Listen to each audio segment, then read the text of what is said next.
Ahí empezó la grabación.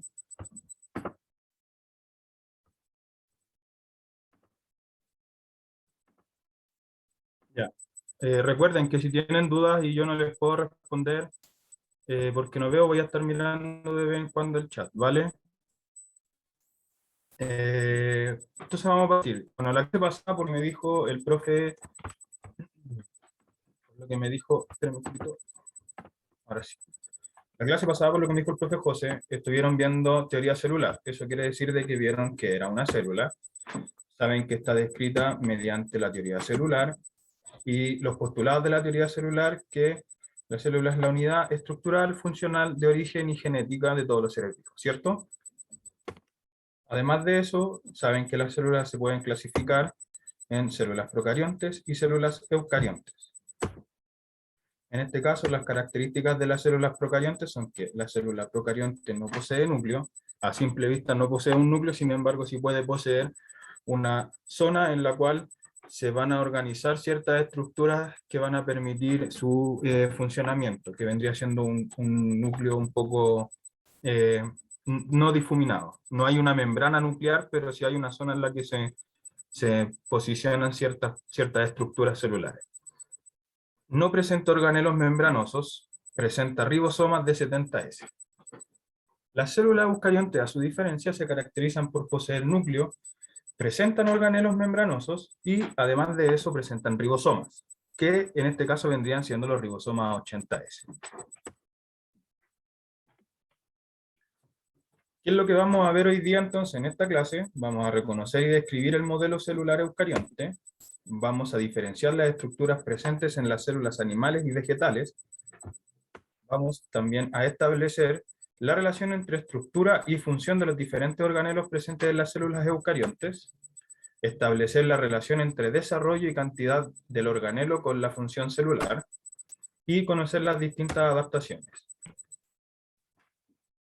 Aquí hay una pregunta que deberíamos ser capaces de responder, que es: si se bloquea la acción de la enzima del retículo endoplásmico liso de una célula animal a corto plazo, ¿qué es lo que disminuiría directamente la síntesis de y a enzimas, B, fosfolípidos, C, polisacáridos, D, ácidos nucleicos y E, proteínas? Al final de la clase deberíamos ser capaces de poder responder esta pregunta, aunque a lo mejor ya podrían algunos responder. Ahí está el temario de la clase de hoy. Y vamos a partir entonces por los modelos básicos de las células eucariontes. Estas son las organizaciones básicas de los modelos celulares. Como les dije anteriormente, las células eucariontes podemos encontrar células animales y células vegetales. En este caso, las células animales presentan este tipo de estructura.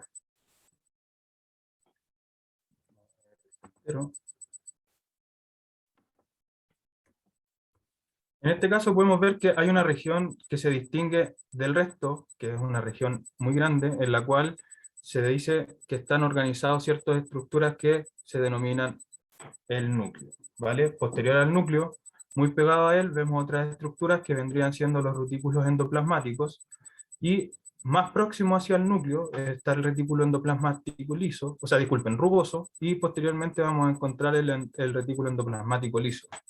También vamos a encontrar otras estructuras celulares como por ejemplo el aparato de Golgi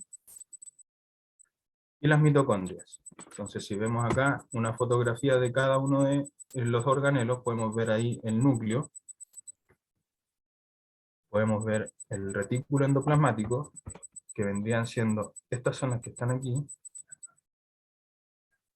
y el retículo endoplasmático liso y rugoso se diferencian por la presencia de ribosomas. Entonces el retículo endoplasmático rugoso va a presentar ribosomas y por lo tanto desde una fotografía microscópica se debería ver con unas protuberancias.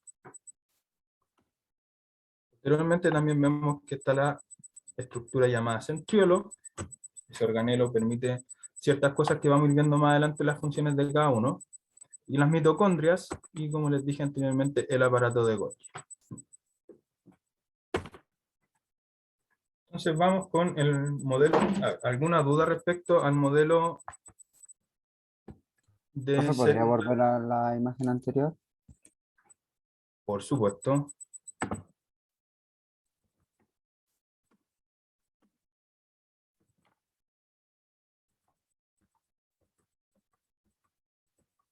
Esa.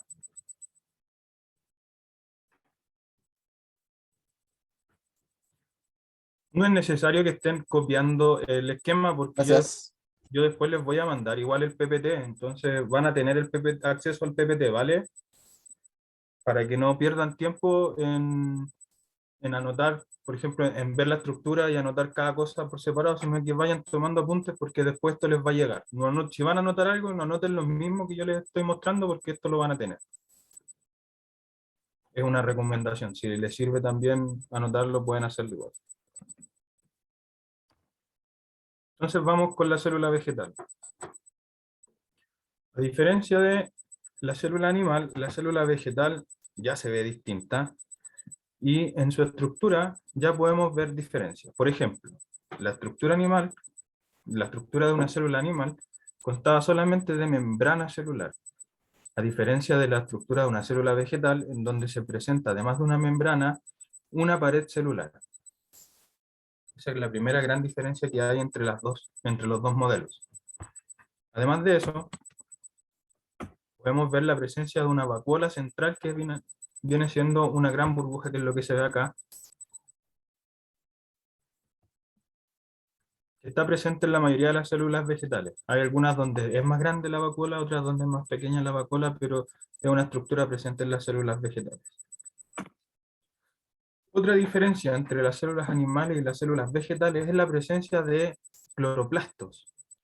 A diferencia de las células animales, las células vegetales presentan cloroplastos, que cada cloroplasto tiene una función específica que vamos a ir viendo a medida que vayamos avanzando en el curso. Por ahora vamos centrándonos en la función de cómo se estructuran las células que vamos a ir estudiando a lo largo del curso.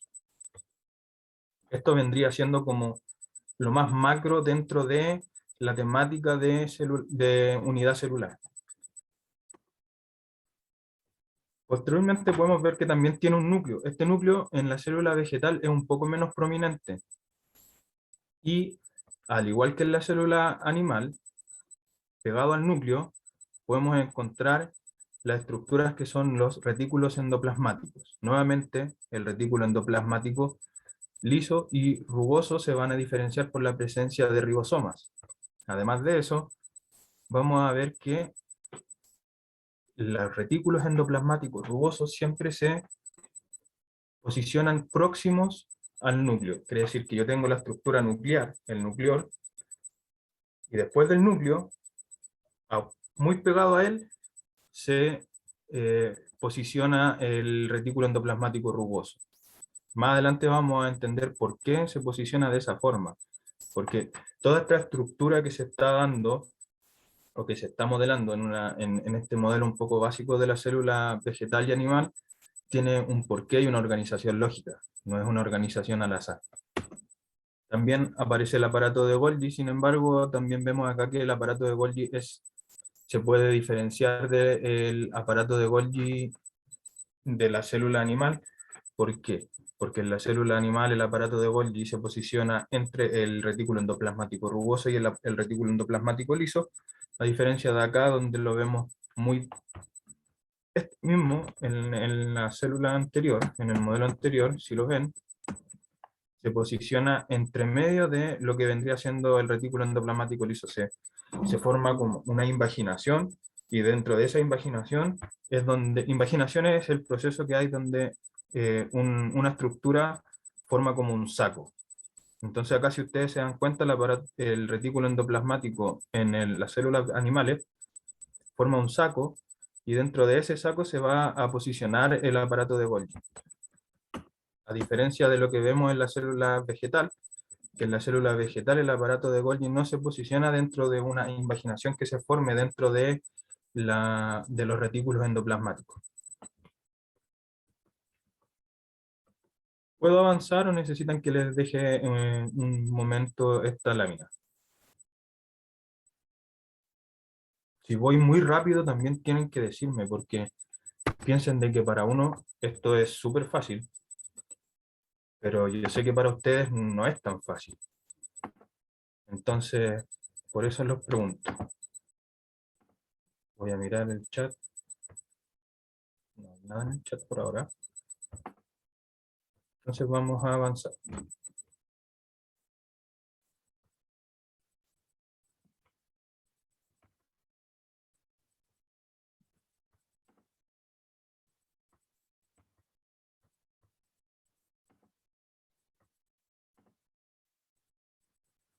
Bueno, entonces ya vimos los modelos celulares, el modelo celular vegetal y animal.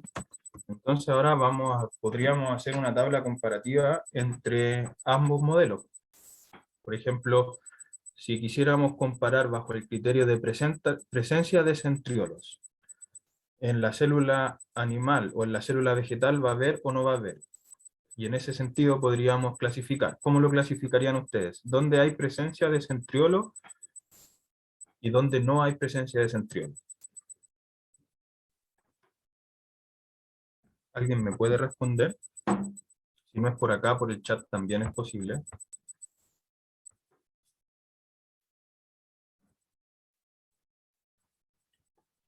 Profe, ¿qué es un centriolo?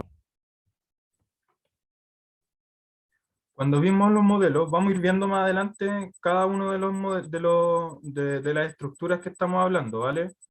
Vamos a ir hablando posteriormente del citoplasma, el citoesqueleto, el núcleo, todo lo que tenemos que ir viendo, pero por ahora necesito solamente que se basen. Cuando estamos, cuando estamos viendo en este momento la pregunta, ¿a qué enfocar? Este es un tip súper importante como para poder dar la PSU. A la célula animal. Perfecto, en la célula animal. Igual iba a ver el chat ahora. Ya. En la célula animal, entonces, ¿la célula animal qué? ¿Hay o no hay centriolo? Hay. En la célula animal hay, ¿cierto? Por lo tanto, podemos ver aquí, si lo clasificáramos, podría ser sí y no. Esto es más que todo presencia y ausencia.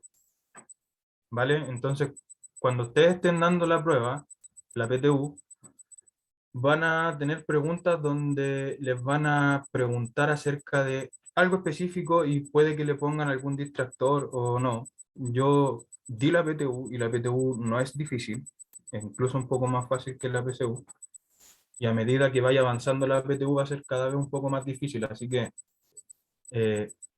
cuando, por ejemplo, hagamos este tipo de dinámica, donde hagamos una tabla comparativa, vamos a lo que estamos trabajando. En este caso estamos comparando la presencia o ausencia de distintos organelos dentro de las células, de los dos modelos celulares. Si yo les pregunto por la presencia de cloroplastos, que en este caso vendrían siendo plástidos, ¿en qué célula debería haber, en qué tipo de modelo celular debería ir la presencia de cloroplastos y en qué modelo no debería haber presencia de cloroplastos? Debería ir en la En la célula vegetal. En la vegetal. Correcto. ¿Por qué? Porque los cloroplastos son un organelo que está netamente presente en las células vegetales y tiene una función específica que más adelante podemos ir viendo. Vamos a ir viendo, disculpe. Si yo pregunto por la presencia de pared celular, ¿qué modelo celular posee pared celular y qué modelo celular no posee pared celular? ambas. Ambas. No, la vegetal nomás tiene pared. Vegetal. ¿Por qué solo la vegetal? Para que vayamos viendo. ¿Por qué solo la vegetal? Sí, Montserrat, es vegetal. Porque los Porque se modelos caracteriza de vegetal. por la vegetal, ¿no? Vamos de uno, vamos. Porque se caracteriza de... Que la célula vegetal se caracteriza por tener una pared celular. Ya. ¿Y el otro compañero qué es lo que iba a responder? No, ya no. Bueno, no importa.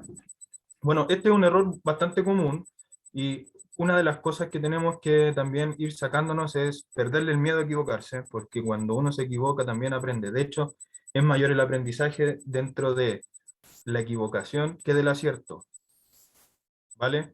muchas veces cuando yo acierto en un conocimiento, en el conocimiento científico, es muy cambiante, y entonces cuando yo acierto en un conocimiento tiendo a quedarme pegado en esa conceptualización porque alguien me dijo que estaba bien, alguien que validó ese conocimiento me dijo que estaba bien. Pero puede que en el tiempo próximo, en un tiempo futuro, ese conocimiento vaya variando. Por ejemplo, acá hay una confusión entre lo que es pared celular y membrana celular. La membrana celular es la envoltura de toda la célula. Sin embargo, en las células vegetales, además de esa pared, de esa membrana celular propia de la célula, también hay una pared celular que se presenta próxima a la membrana celular y al exterior de la célula. Por lo tanto, hay una doble pared, que es lo que la diferencia. Y como decían sus compañeros, Gerson, ¿por qué me dices que las dos tienen pared celular? Porque la pared celular es lo que le da la forma. Un poco lo que entendí en clase. Vamos a ver que la forma de la célula está determinada por otra estructura, no por la pared celular. ¿Qué es lo que sucede? La pared celular, en la presencia de las células vegetales, en cierta forma sí entrega un compactamiento dentro del espacio en el cual puede crecer la célula. Sin embargo, no determina la forma de la célula. La determinación de la forma de la célula estructuralmente está determinada por otra estructura que vamos a ver durante la clase. ¿Te queda un poquito más claro, Gerson? Sí, profe. Ya, bacán. Entonces, si ahora vemos la presencia de vacuola, ¿qué tipo de modelo celular presenta vacuola y qué tipo de modelo celular no presenta vacuola? La La vegetal vegetal. sí y la animal no. Entonces vamos a ver, la vegetal sí y la animal no, ¿cierto? Entonces ya vemos que está bien. Déjenme ver un poquito la hora, para ver cómo vamos. Estamos súper bien. Bien, Josefa, y bien a todos los que han ido respondiendo. Si no entienden algo, chicos, también tienen que decirme por qué. Así yo sé que estoy yendo muy rápido. De repente yo, como estos conocimientos son un poco más básicos dentro de la disciplina de la biología, yo tiendo a pensar de que todos lo saben y a lo mejor me adelanto un poquito o voy muy rápido. Por eso trato de detenerme, ¿vale? Vamos a seguir entonces.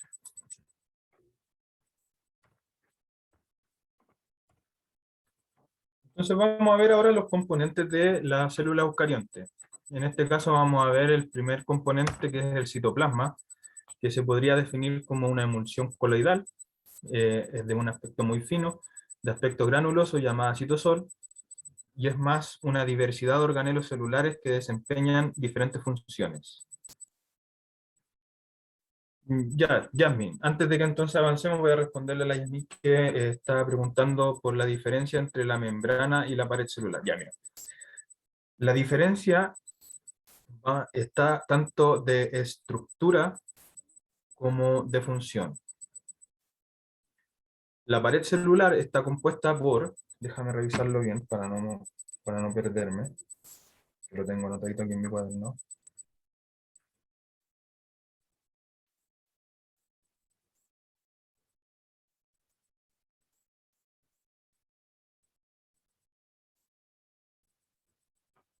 Ya.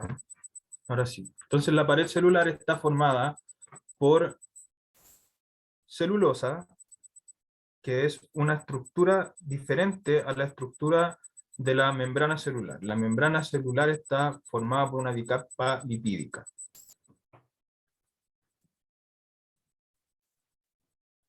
¿Qué es lo que la diferencia? La diferencia es la posición.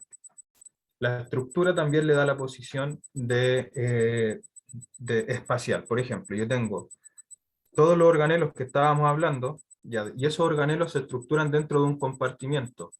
Ese compartimiento próximo a la célula, que es propio de la célula, es la membrana celular. Adicional a la membrana celular que tienen ambas células, tanto la célula animal como la célula vegetal presenta otro compartimiento.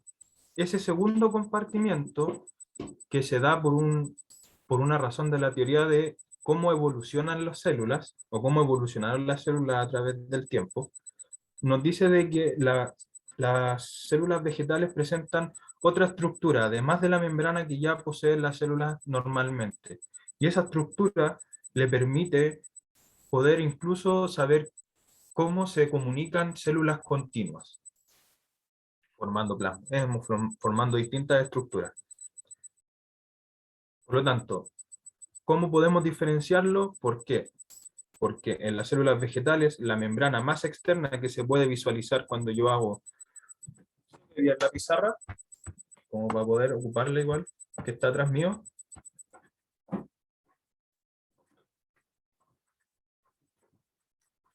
¿También ves bien la pizarra? Por el chat, si me puedes decir. ¿Sí? Ya, bacán.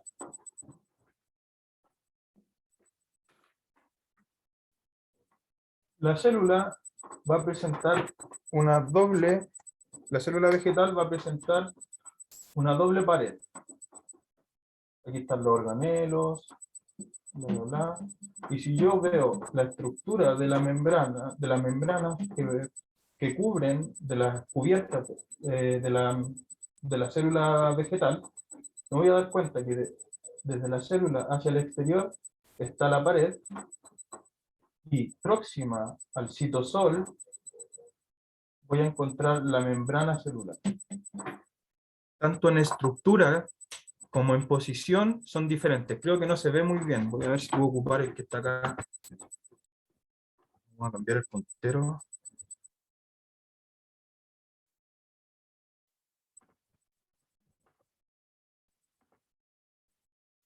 Ya, aquí va a quedar mejor.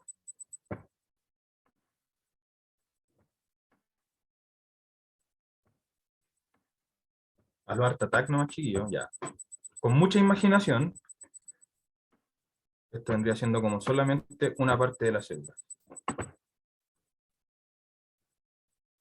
Acá está el núcleo, acá están los organelos, y esta parte de acá tiene una organización y está formada por ciertas biomoléculas. Y esta otra envoltura está formada y está compuesta por otras biomoléculas. En este caso, la pared se forma de celulosa y la membrana es una bicapa lipídica. Entonces, tanto en su posicionamiento como en su estructura. Me di vuelta mucho lo mismo, pero creo que sirvió alto para que quedara claro. ¿Ahora sí entendiste bien, Yasmin? Bacán, ahí sí que entendiste.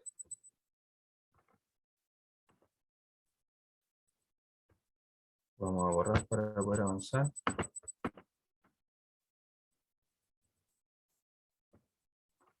Ya, entonces ahora vamos a pasar bien a los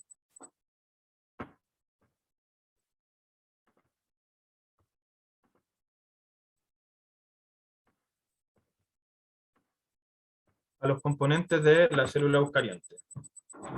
En la célula eucariante, como les decía, podemos encontrar un lugar en el cual se van a encontrar todos los organelos dispersos por el contorno, por el área de la célula. Dentro de eso no está la nada. Estos no están flotando, los organelos no están flotando en un espacio vacío. Los organelos flotan en un espacio el cual se denomina citosol. Y el citosol vendría siendo lo mismo que el citoplasma. Cuando les hablen de citoplasma es lo mismo que citosol entonces. Y es una emulsión coloidal de aspecto muy fino.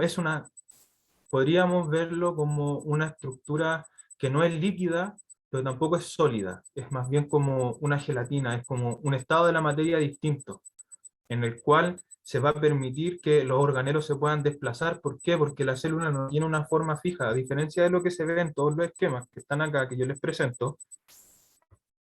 Los esquemas presentan una organización rígida y fija de los organelos, y los organelos no siempre están posicionados de la misma forma. ¿Cómo se van a mover? ¿Por qué? Porque el citoplasma, en donde están la gran cantidad de organelos distintos de la célula insertos, tiene una conformación o un estado en el cual le permite que estos se puedan desplazar. Y a lo que me preguntaban antes. Ahora vamos a ver el citoesqueleto. Cuando me decían de que las dos células tienen pared porque la pared es lo que le da la forma, la pared no es la que le da la forma a la célula. Lo que le da la forma a la célula es el citoesqueleto. Dentro de toda esta emulsión que vendría siendo el citosol, también hay filamentos que permiten que se muevan los organelos. ¿Por qué? Porque un organelo no puede moverse porque sí. Tendría que tener alguna estructura que le permitiera moverse entre sí. Y esa estructura es la organización celular, que vendría siendo una red de distintos filamentos. Y así podemos encontrar en las células filamentos intermedios, microtúbulos y filamentos de actina, que vendrían siendo los microfilamentos. Estos le van a dar la forma a cada una de las células en las cuales las vamos a encontrar. El citosol le da la posibilidad de un medio en el cual moverse a los distintos organelos, y el citoesqueleto va a permitir que los organelos se distribuyan de una forma organizada. Tal como les decía, los organelos no están dispuestos en la célula de una forma azarosa, no es que haya crecido una mitocondria por un lado, haya crecido un aparato de Golgi por un lado, o haya crecido o se haya generado un organelo como el retículo endoplasmático en un lugar distinto en el que se ubica generalmente. Obviamente siempre pueden haber excepciones, pero esas excepciones son muy detalladas y deberían darse en algún momento específico. Hasta el momento, yo no me acuerdo de ninguno por el momento, porque son estudios demasiado específicos y no les va a entrar eso en la PSU, así que tampoco, en la PTU, así que tampoco es como ahondar tanto en eso. Lo que sí es necesario saber es que el citoesqueleto es la estructura es el componente de la célula que le va a permitir a los organelos poder organizarse de una forma estructurada. Y no estar nadando sobre un líquido por estar nadando, porque tampoco es una sopa en la que, la célula no es una sopa en la cual yo tiro una cantidad de organelos y estos se mueven locamente y si funcionamos, funcionamos, y si no, no. Está todo organizado de manera lógica. Entonces podemos ver que los filamentos intermedios son proteínas fibrilares que están organizadas de una forma específica. También los microtúbulos, que están formados por tubulina, también se organizan de una forma específica. Y los microfilamentos de actina también están organizados de una forma específica.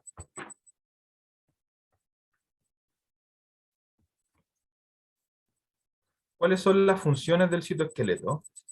Ahí están. Tal como les decía, da forma y sostén a la célula, permite el desplazamiento de los organelos por el citoplasma, participa en la división celular formando el uso mitótico, y participa en la concentración y movimiento celular, forma también los centriolos. ¿Hay alguna duda de lo que hace el citoesqueleto? Por el chat. ¿Alguien? ¿No? Para ver si avanzamos.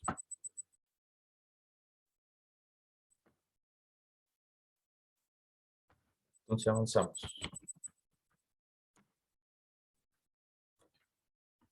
Igual, no se preocupen tanto de saber lo que es un uso mitótico todavía, porque eso lo vamos a ver más adelante, ¿vale?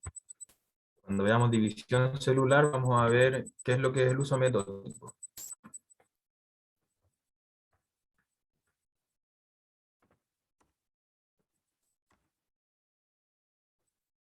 Otro componente de la célula eucarionte es el núcleo. Como les dije anteriormente, es una zona en la cual se organizan distintas estructuras. Por ejemplo, es un organelo, como dice acá, característicamente es un organelo de gran tamaño conformado por los siguientes elementos.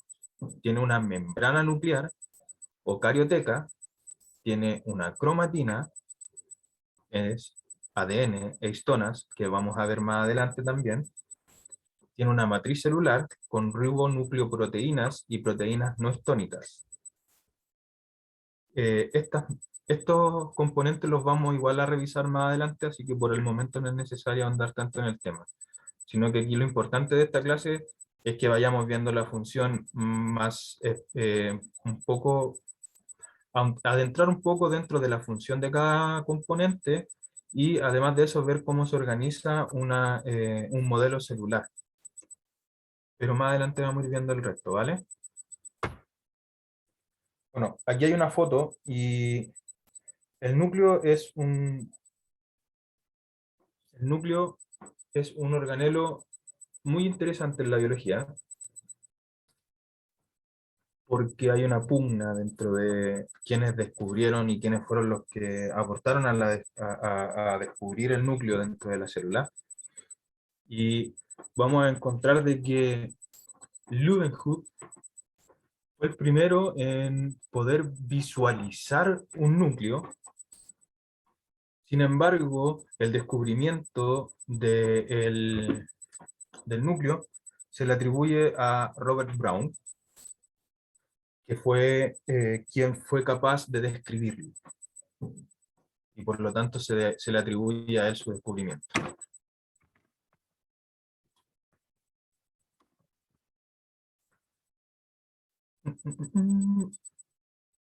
Cuando nosotros vemos una célula, las células tienen compartimientos. Esos compartimientos se destacan por poseer una membrana, que son los organelos membranosos. Cada organelo tiene una membrana específica. Y si podemos ver, la célula tiene ya una doble organización membranosa. La primera organización membranosa que tiene importante y que se puede apreciar a simple vista cuando la vemos en el microscopio son los núcleos. Los núcleos es una organización en la cual hay una cantidad de elementos que nos van a permitir llevar a cabo procesos súper importantes para la célula. Por ejemplo, como dice aquí, en el núcleo es donde encontramos la cromatina, que es donde está el ADN y las histonas. Toda la información genética que nosotros tenemos en nuestro cuerpo se almacena dentro del núcleo, porque es un compartimento que permite de que no se degraden los elementos que están organizados dentro de esta estructura. Cada uno de estos elementos, ADN o histonas, en el citosol serían degradados porque en el citosol hay una alta presencia de enzimas y de otras estructuras que van a degradar el material genético si no estuviera compartimentalizado. Ribonucleoproteínas y proteínas no histónicas, vamos a verlo un poco más adelante cuando veamos la materia pertinente a replicación. ¿Cuál es la función principal entonces del núcleo? Que es el centro de control celular y que contiene toda la información genética almacenada en el ADN. Entonces, ¿qué otra estructura podemos encontrar dentro de la célula eucarionte? Podemos encontrar ribosomas. Los ribosomas son estructuras no membranosas formadas por proteínas y ARN ribosomal. Están compuestas por dos subunidades que se forman en el nucleolo. ¿Y cuál es su función? Lugar físico donde se sintetizan las proteínas. Aquí hay un esquema y una fotografía, un esquema 3D de lo que vendría siendo una un ribosoma. Estaba pegado con la ribonucleoproteína.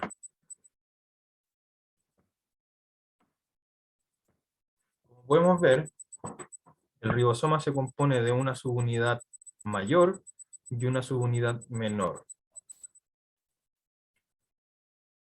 El ARN, cuando pasa por el sitio activo del ribosoma, permite la síntesis de proteínas. Específicamente, qué hace cada una de estas estructuras la vamos a ver cuando veamos síntesis de proteínas también, ¿vale? Por ahora quédense con cómo funciona. Llega el ARN proveniente del núcleo, llega al ribosoma, y en el ribosoma es leído y se forma la cadena proteica, y por lo tanto se empiezan a formar las proteínas. Cada subunidad tiene una función específica que vamos a ir viendo más adelante. Vamos muy apurados, vamos bien. ¿Hay alguna duda? Por ahora.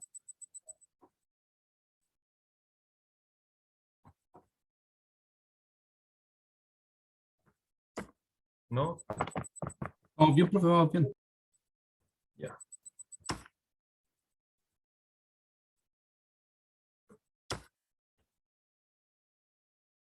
Esta es una estructura especial.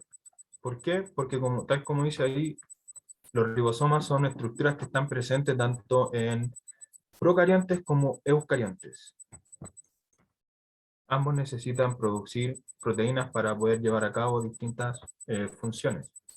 Por lo tanto, es una estructura conservada dentro de ambos tipos de células. ¿Dónde se ubican estos ribosomas? Los ribosomas se ubican en el retículo endoplasmático, pero específicamente en el retículo endoplasmático rugoso. De hecho, es lo que le da la forma rugosa o el aspecto rugoso a el retículo endoplasmático. Como les dije anteriormente, el retículo endoplasmático es una estructura que es como una membrana, una estructura membranosa que posee distinta conformación a medida que se va haciendo, o sea, a medida que va avanzando su formación. Muy próxima al núcleo, en esta parte de acá, que estoy apuntando, tal como les dije anteriormente, todos los procesos que se llevan a cabo en el núcleo van a formar ARN mensajero que va a llegar a los ribosomas para que sean leídos y posteriormente transformados a proteínas. Por lo tanto, la ubicación de esta estructura o de este organelo tiene que ser próxima al núcleo por una cosa de organización lógica. Lógicamente, si yo veo que en el citosol se va a degradar el ARN mensajero que yo estoy mandando desde el núcleo, no puedo tener el retículo endoplasmático rugoso, que es el lugar donde se posicionan los ribosomas, muy lejano al núcleo. ¿Por qué? Porque tendría que formar una estructura que fuera capaz de resistir la degradación, viajando desde el núcleo hasta el retículo endoplasmático rugoso, y no sería lo mismo si el retículo endoplasmático rugoso se posicionara acá o si se posicionara acá. ¿Por qué?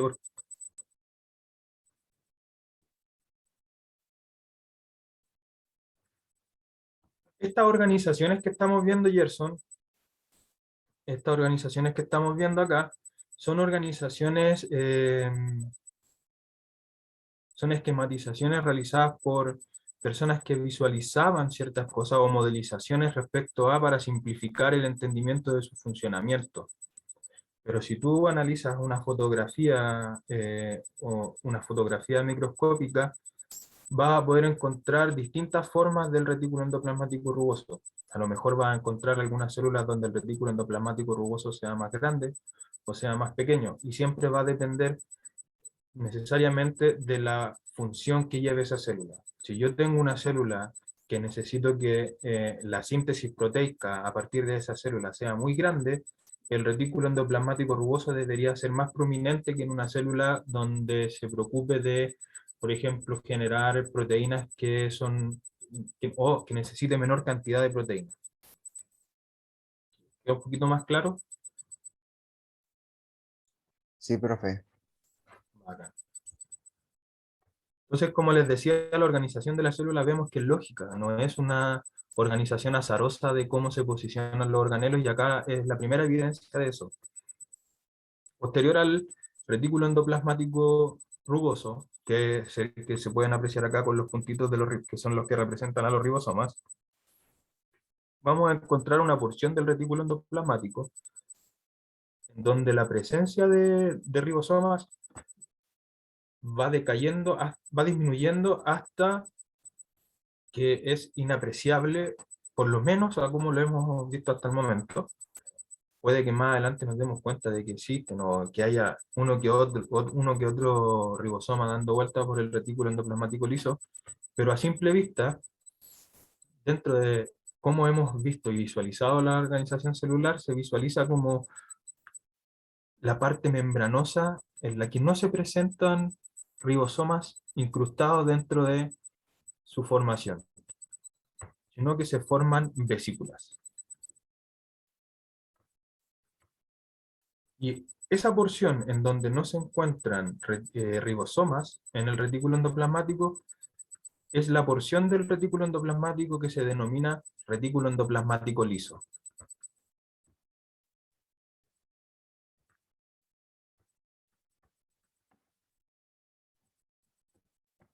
Está un poquito el chat. Entonces, aquí vemos dos fotografías. En una podemos ver el retículo endoplasmático rugoso y el liso, en la otra el liso, y nos vamos dando cuenta de que ya esta es tomemos este esquema como si fuera una micrografía de lo que es una célula.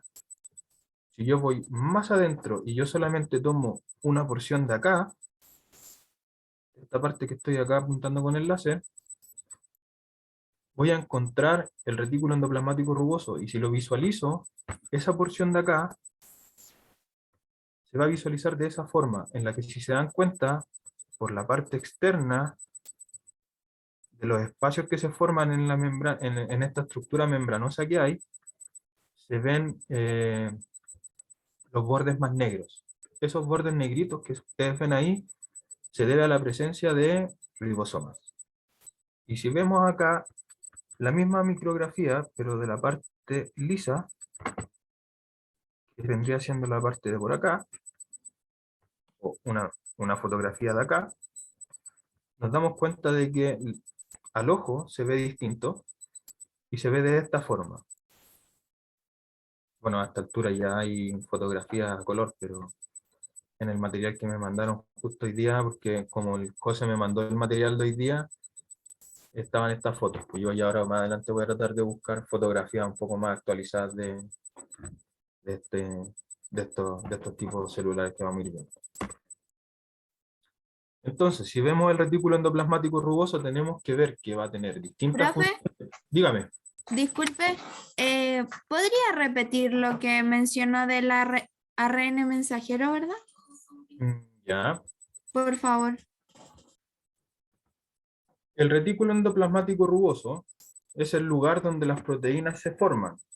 Para que yo forme una proteína, necesito que del núcleo viaje un ARN mensajero, que es una estructura que va a soportar cierta cantidad de tiempo en el citosol para llegar a los ribosomas. Cuando yo llego a los ribosomas, el ARN mensajero es captado por cada uno de estos ribosomas, y estos ribosomas lo que van a ir haciendo, van a ir formando una proteína a medida que van leyendo la cadena de ARN. Esa cadena de ARN que estamos viendo acá es un ARN mensajero. Hay distintos tipos de ARN, pero los vamos a ver más adelante igual, ¿vale? Esto es solamente a modo de función. ¿Te queda un poquito más claro, María Paz? Sí, profe, gracias. Si no respondo lo que están preguntando, siéntanse con el derecho de decirme, profe, no entendí, o yo quería preguntar otra cosa, ¿vale?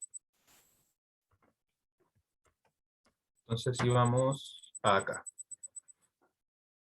Como les decía, si vamos a analizar la función del retículo endoplasmático, tenemos que analizar la función del retículo endoplasmático dependiendo del lugar y el tipo de retículo endoplasmático que voy a estar visualizando. En este caso, si vemos la función, El retículo endoplasmático rugoso, como les decía anteriormente, se preocupa de la síntesis de proteínas de exportación. Y además de eso, podemos diferenciarlo del retículo endoplasmático liso, porque el retículo endoplasmático liso, tal como dice ahí, se preocupa de la síntesis de lípidos y de detoxificación celular. Entonces, ya a esta altura, deberíamos ser capaces de poder responder la primera pregunta que vimos. ¿Por qué razón? Porque estamos viendo de que en el retículo endoplasmático liso es donde hay síntesis de lípidos.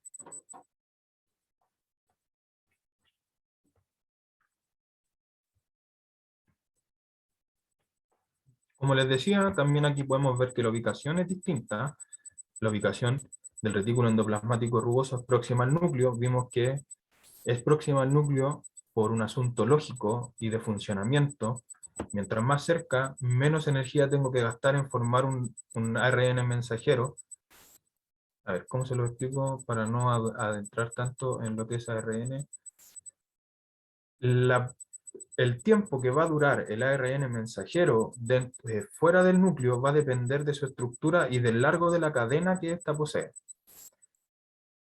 Al final de cada ARN mensajero hay una cadena de poliadenilización, que vendría siendo una base nitrogenada que se adhiere al final del ARN mensajero y que viene siendo un amortiguador de la degradación del ARN mensajero en el citosol. Mientras más larga es la cadena de polía, más tiempo va a ser capaz de permanecer en el citosol el ARN mensajero. Por lo tanto, para yo generar una cadena de poliadenilización mayor, necesito mayor gasto energético. Y si entonces yo tuviera el retículo endoplasmático rugoso posicionado lejano al núcleo, necesitaría que cada una de los ARN mensajeros que yo voy a mandar al retículo endoplasmático rugoso para convertirse en una proteína sea muy larga. Por lo tanto, voy a gastar mucha energía en producir un ARN mensajero que permita esa cantidad de tiempo de degradación. Por lo tanto, el retículo endoplasmático rugoso se debe posicionar cercano al núcleo, por un asunto de gasto energético y organización lógica de la célula. Posteriormente del retículo endoplasmático rugoso, como vimos la ubicación, y concordante a cómo hemos revisado que se conforma el retículo endoplasmático, se encuentra el retículo endoplasmático liso, que como vimos es la porción en la cual no se presenta incrustación de ribosomas dentro de su estructura. Por lo tanto, el retículo endoplasmático rugoso presenta ribosomas y el retículo endoplasmático liso no se asocia con ribosomas.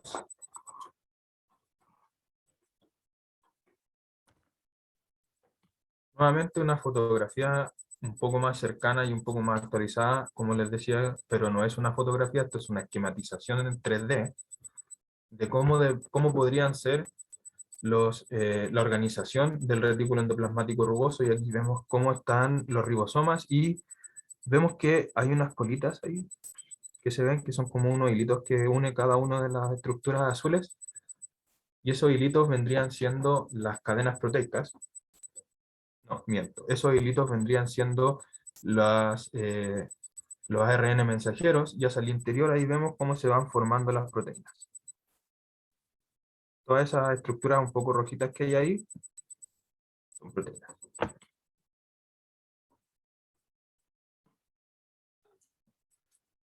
¿Hay alguna duda respecto al retículo endoplasmático?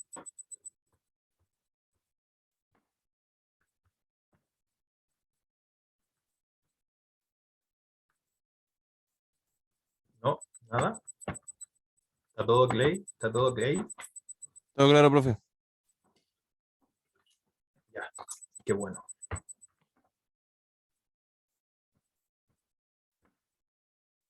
Vamos a avanzar entonces.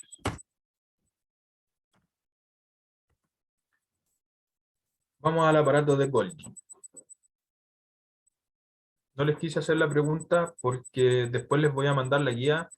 El José en el material que me dijo que estaban trabajando les manda una guía y yo se las voy a seguir mandando, o no sé si ya se las mandó todas. Alguien que me responda si ya le mandaron guías. Sí, la semana pasada subió una guía. ¿Qué guía subió? ¿Subió una guía de célula animal y vegetal o subió una guía de la clase anterior?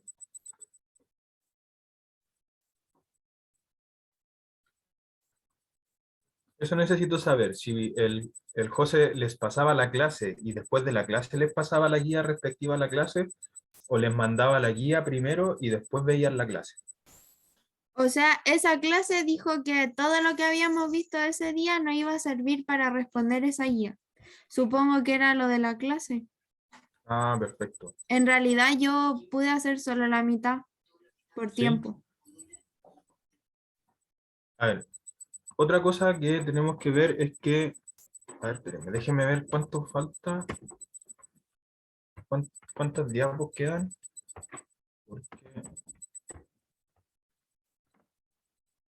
estamos a 15 minutos de que termine la clase.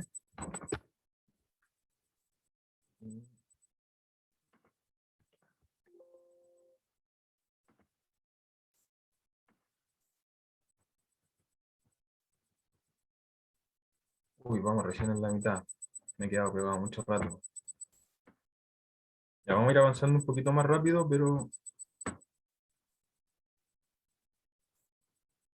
lo que falte por ver hoy día lo vamos a ver en la clase que viene, ¿ya? No se preocupen. Me voy a adecuar con los tiempos para que no pasemos con estos problemas.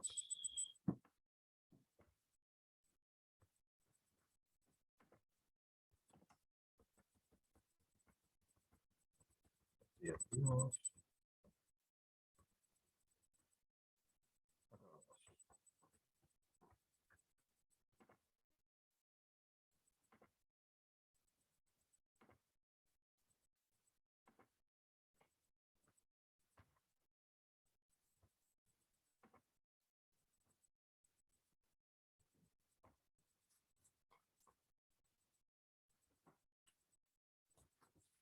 No, ¿qué pasó?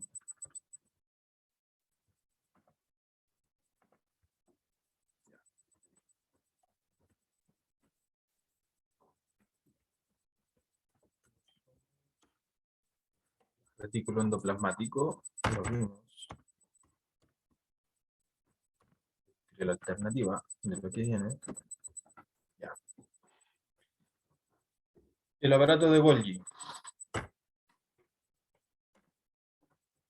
Este organelo es una estructura membranosa formada por cisternas que se ubica entre el retículo endoplasmático rugoso y la membrana celular. Recuerdan que al principio yo les dije, como yo les mostré, también las células animales se posicionan entre el retículo endoplasmático rugoso y el retículo endoplasmático liso por una invaginación que se forma de la estructura, y en las células vegetales se posiciona próximo al retículo endoplasmático, pero no se posiciona dentro del retículo endoplasmático como se posicionan las células animales. Podemos ver que hay una cara cis y una cara trans, en la cual hay un dictiosoma. ¿Qué es un dictiosoma? Hoy no me acuerdo qué es un dictiosoma, pero se los voy a decir la próxima clase, sí o sí, no les voy a mentir, jamás. Y como vemos acá, la organización en la vesícula, cerca de las vesículas de transición, que son las que se vendrían presentando cerca del retículo endoplasmático liso. Esto vendría siendo una organización más parecida a la organización de una membrana, o sea, disculpen, de una modelización celular vegetal.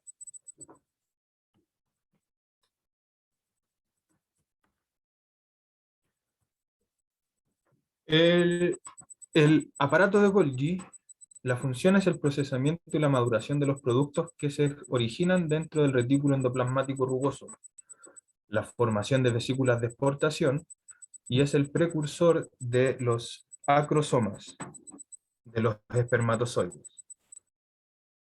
Origina los lisosomas primarios y participa en la división celular citodiáresis de las células vegetales, formando el fragmoplasto.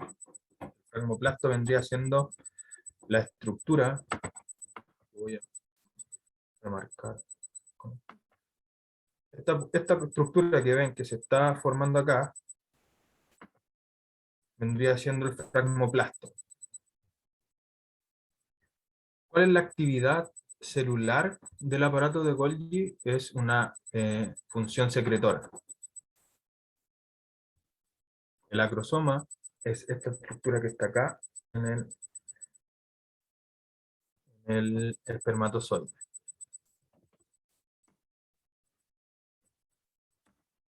¿Cómo se relacionan el retículo endoplasmático y el aparato de Golgi? Ambos son un sistema membranoso, ¿cierto? Tal como vemos acá, las proteínas que se forman en el retículo endoplasmático pasan a una transición mediante un transporte de las proteínas y lípidos sintetizados hacia el complejo del aparato de Golgi, y mediante una preparación química y el empaquetamiento se forman las glicoproteínas, glicolípidos y lipoproteínas. Todo esto que se forma acá, se forma en una de las caras del aparato de Golgi, pueden ser reabsorbidas por la otra cara, como vimos anteriormente acá. En la cara cis se forman vesículas que pueden ser reabsorbidas en la cara trans. Por eso se habla de una región cis y una región trans. Posteriormente, el aparato de Golgi forma lisosomas, membranas plasmáticas y vesículas que en su interior van a llevar distintos marcadores. Estos marcadores son de estructura proteica. Y como yo les decía, una proteína no dura mucho tiempo dentro del citosol por la cantidad del pool enzimático que hay dentro del citosol. Por lo tanto, para que se pueda transportar, necesitamos empaquetarla en distintas estructuras. En este caso, los lisosomas y las vesículas de secreción se diferencian por el contenido interno que tienen. Una vesícula de secreción va a llevar en su interior una estructura que va a transportar, a la diferencia del lisosoma, que va a transportar solamente, va a transportar otro tipo de estructura molecular, para que salga de la célula esa estructura.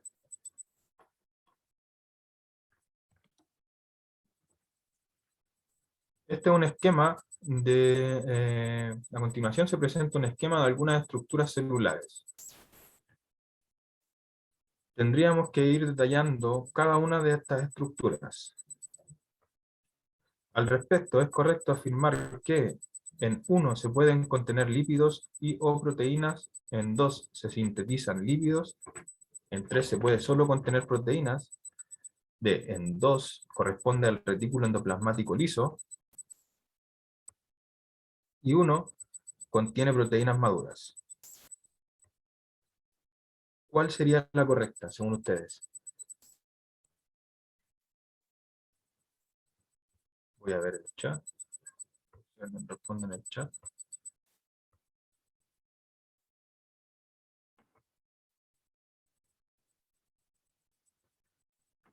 La B. En la 2 se sintetizan los lípidos. Piensa que 2 hace sentido a que a la secreción y reabsorción de las vesículas que se forman en la cara cis y en la cara trans.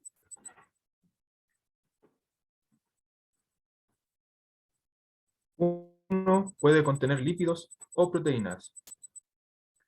Javier, ¿por qué crees, Javier Gerson, por qué creen que es la A?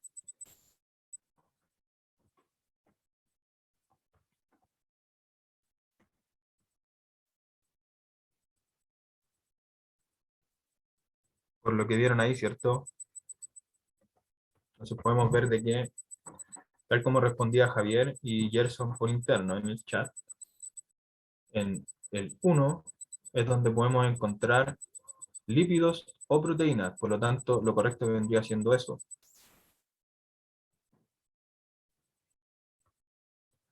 Los de acá son vesículas secretoras o lipoproteínas. Avancemos, porque vamos rápido. Profe, Dígame. ¿y las proteínas maduras cuáles son? Una proteína madura es una proteína ya procesada. Por lo tanto, si las proteínas se forman en el retículo endoplasmático rugoso, ¿dónde está? Acá. De acá sale. Esta proteína posteriormente, ¿hacia dónde va? Hacia el aparato de Golgi para ser empaquetado, ¿cierto? Y la diferencia de una proteína inmadura y una proteína madura es la conformación que tiene. Una proteína en su madura habla de una estructura terciaria o secundaria. Vamos a avanzar. ¿Te quedó un poquito más claro, María Paz? Sí, entonces en el RER Ujú. hay presencia de proteínas inmaduras, ¿verdad? Y maduras, Sí. hay ambas. Porque a medida que se está formando la proteína, posteriormente también encuentra su conformación espacial y posteriormente, después de que ya está madura, sale del retículo endoplasmático. Del retículo endoplasmático sale la proteína lista. Por lo tanto, en el retículo endoplasmático rugoso vamos a encontrar ambos tipos, inmadura y madura. ¿Vale? Ah, ya. Gracias, profe. Pasemos a la mitocondria. Estamos en el tiempo,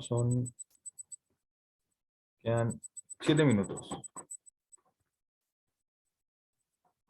Ignacio, ¿cuál era la respuesta? La A.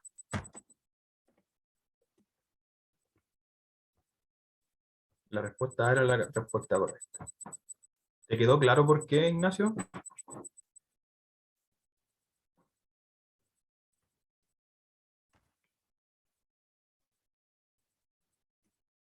¿No? ¿Sí? Bueno, avancemos por el tiempo. Vamos a la mitocondria. La mitocondria, las características de la mitocondria es que es un organelo con doble membrana y tiene su propio ADN.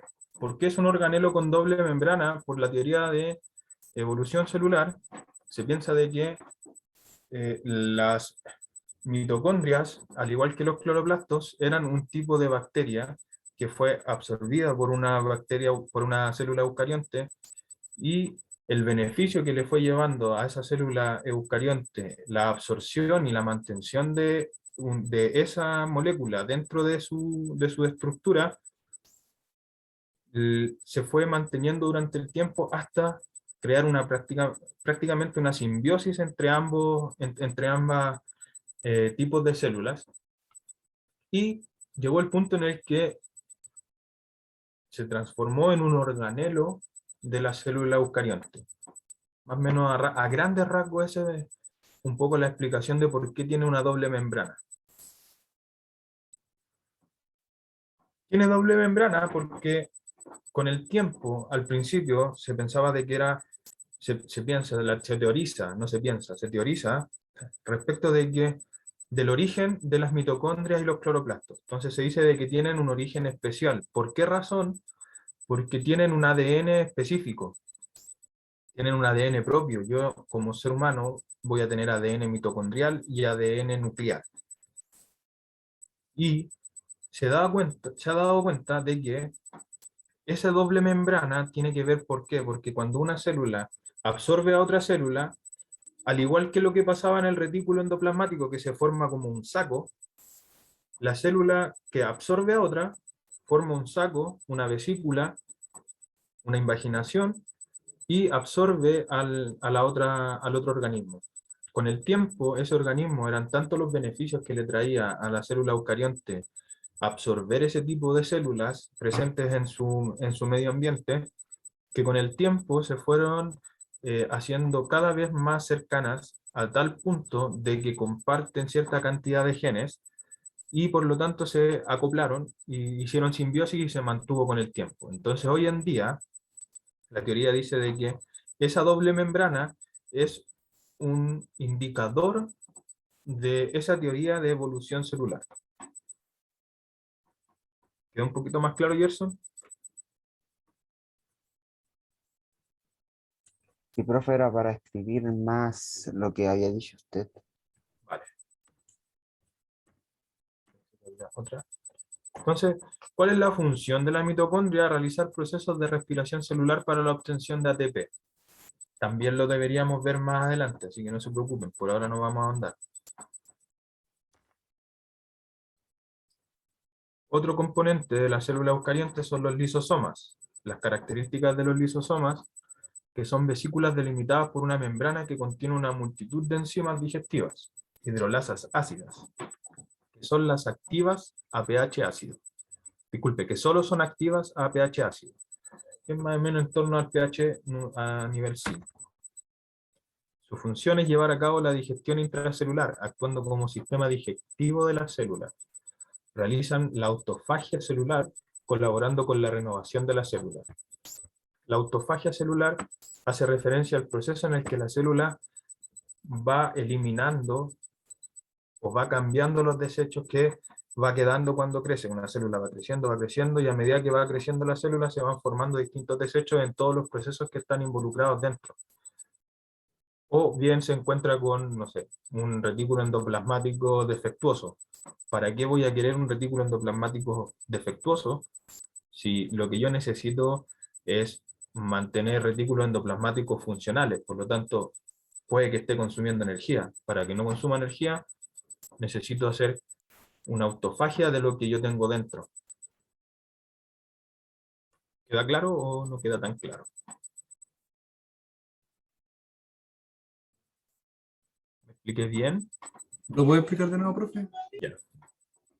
Si vemos acá, cada uno de estos compartimientos es una célula, o cada uno de estos compartimientos podría ser una parte de la célula, por ejemplo, y yo necesito de que esta porción de acá desaparezca, porque esta porción de acá no es funcional. Entonces, como esa porción de acá no es funcional, yo no puedo hacer de que eso desaparezca de la nada. ¿Por qué? Porque si desaparece de la nada es como si yo explotara y todo lo que me compone a mí quedara dando vuelta ahí. Cuando sucede eso, se produce necrosis, y la necrosis es un proceso que es como un veneno infectivo para la célula o para todo lo que está rodeando a este entorno. Por lo tanto, yo necesito que eso, si va a desaparecer, esa porción que estoy apuntando acá desaparezca de una forma organizada, que se produzcan enzimas que degraden esas estructuras para que esa estructura no quede dando vueltas por ahí, sino que sea utilizada nuevamente. ¿Quedó un poquito más claro? Aldo, ¿te quedó claro? Sí, profe, me quedó claro. Ya, acá. Entonces vamos a avanzar. Ay, Gerson, no te quedó claro, ya. Imagina, Gerson, que yo necesito que de toda esta estructura que tengo acá, de toda esta estructura que yo tengo acá, necesito que desaparezca esa porción. Entonces yo tengo dos opciones. La primera opción es hacer que esa porción que está delimitada por ese contorno, yo desaparezca el contorno y pase a ser parte del medio. Eso produce desechos que quedan ahí dando vueltas y que si no son tratados son dañinos para el resto de todo lo que compone esta bolita que está acá. ¿Ya? Entonces, para que eso no suceda, yo necesito que se produzca una degradación controlada. Y esa degradación controlada se llama autofagia. ¿Qué quiere decir? Que yo produzco todo lo necesario para que la desaparición de esa porción no me deje ningún producto que me pueda dañar al resto de todo esto que está acá. ¿Te quedó más claro ahora? Sí, profe. Bueno, ahí hay un video de la función del lisosoma que lo van a poder ver. Son las 8. ¿Cuánto queda? Veamos.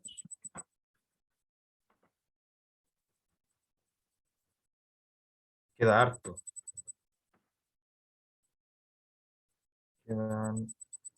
Vamos recién en la mitad. ¿Les parece que lo dejamos hasta acá y lo vemos en la otra clase? En la otra clase yo voy a venir, lo vemos un poco más rápido, pero Si es necesario hacer otra clase, yo se los puedo mandar y les puedo mandar videos que expliquen el resto de las cosas igual. ¿Les parece? Ya, profe. Sí, porque son las 8, pues, para parar y ya puedan descansar, porque supongo que también tuvieron otras clases hoy día. ¿Les parece bien? Sí, profe, sí. Sí, profe. Ya, bacán. Entonces yo voy a dejar de compartir pantalla. Y eso, pues chicos, no me alcancé a presentar tanto porque creía que era importante que pudiéramos ver la clase. Pero a medida que vayamos avanzando en el curso nos vamos a ir conociendo un poco más, ¿vale? Les deseo que tengan un buen fin de semana y muchas gracias por la atención y por la participación. Chau. Gracias, Profe, profe. gracias. Muy bien. Gracias, profe. Chao, Chao, nos profe. vemos.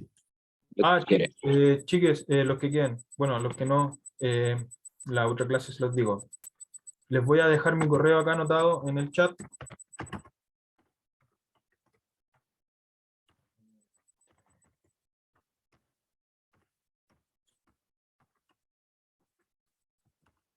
Ay, se lo tiré solo al Gerson, lo voy a tirar para todos. A este correo me pueden hacer cualquier consulta. Yo si tengo tiempo antes del viernes se los voy a responder, si no el viernes les digo cómo lo podemos resolver. ¿Vale? Ahí está mi correo. Igual la otra clase lo voy a volver a dar, por si acá. Eso. Que tengan buen fin de semana, chiques. Igual, profe, gracias, que esté bien.